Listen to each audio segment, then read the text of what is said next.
ನೀನ್ ಹೇಳಿದ್ದು ನಿಜನಾ ಅನಂತ? ಆ ಸತ್ಯ ಹರಿಶ್ಚಂದ್ರನ್ ಮೇಲೆ ಆಣೆ ಮೇಡಮ್, ಈ ಕಣ್ಣಾರೆ ನೋಡಿದ್ದನ್ನ ಹೇಳ್ತಾ ಇದ್ದೀನಿ. ಯಾವತ್ತೂ ಯಾವ ಟೆಂಡರ್ನು ಮಿಸ್ ಮಾಡದೇ ಇರೋ ಚಾಣಕ್ಯ ನಿನ್ನೆ ದಿವ್ಯಾಗೋಸ್ಕರ ವಿತ್ಡ್ರಾ ಆದ. ಅರೆ, ಹೆಣ್ಮಕ್ಳು ಅಂದ್ರೆ ತುಂಬಾ ದೂರದಲ್ಲಿರೋ ಚಾಣಕ್ಯ ಇವತ್ತು ಪಾರ್ಕಲ್ಲಿ ದಿವ್ಯನ ಭೇಟಿ ಮಾಡ್ದ. ಅವನ್ನ ಭೇಟಿ ಮಾಡಿದ ದಿನನೇ ಅನ್ಕೊಂಡೆ ಅವನು ಸಾಮಾನ್ಯ ಅಂತೂ ಅಲ್ಲ ಅಂತ.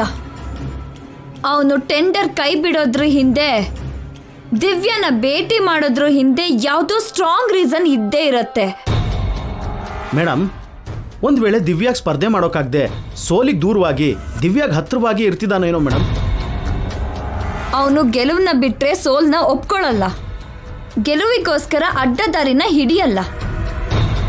ಅವನ ಹತ್ರ ಅಷ್ಟು ಸಾವಿರಾರು ಕೋಟಿ ಇದ್ರೂ ಕೂಡ ತಂಗಿಗೋಸ್ಕರ ಚಿಕ್ಕ ಮನೆಯಲ್ಲಿ ಸಾಧಾರಣ ಜೀವನ ಮಾಡ್ತಿದ್ದಾನೆ ಅಂದ್ರೆ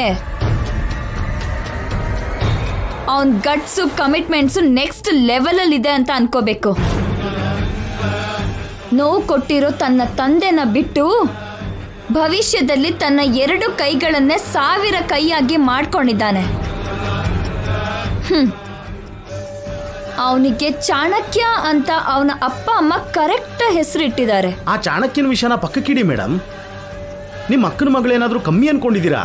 ನೀವು ತುಂಬಾ ಜಾಣ್ಮೆಯಿಂದ ಯೋಚನೆ ಮಾಡಿ ಬಾಂಬ್ ಬಿಟ್ರೆ ಕನಿಷ್ಠ ಚಿಕ್ಕ ಪಟಾಕಿ ಶಬ್ದ ಕೂಡ ಆ ಮನೆಯಿಂದ ಬರ್ದೇರೋ ಹಾಗೆ ಮಾಡಿದ್ಲು. ಅರೆ, ಮನೇಲಿರೋ ಮನುಷ್ಯರು ಪ್ರಾಣ ತೆಗಿಯೋದಲ್ಲ, ಆ ಮನೇಲಿರೋ ಇಟ್ಗೇನ್ ಕೂಡ ಅಲ್ಲಾಡ್ಸೋಕಾಗ್ಲಿಲ್ಲ ನಮ್ಗೆ.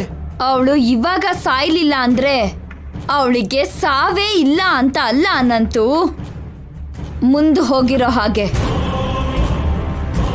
ಒಂದು ಸುಲಭವಾದ ಮರಣದಿಂದ ಅವಳು ತಪ್ಪಿಸ್ಕೊಂಡ್ಲು ಅಂದ್ರೆ ಅತ್ಯಂತ ಭಯಂಕರವಾದ ಸಾವು ಅವಳಿಗೋಸ್ಕರ ವೇಟ್ ಮಾಡ್ತಿದೆ ಅಂತ ಅರ್ಥ. ಈ ಪ್ರಪಂಚದಲ್ಲಿ ಮನುಷ್ಯರನ್ನ ಚೀಟ್ ಮಾಡಿರೋರು ಬದುಕಿದಾರೇನೋ, ಆದ್ರೆ ಸಾವಿಗೆ ಮೋಸ ಮಾಡಿ ಬದುಕಿರೋದು ಚರಿತ್ರೆನಲ್ಲೇ ಇಲ್ಲ.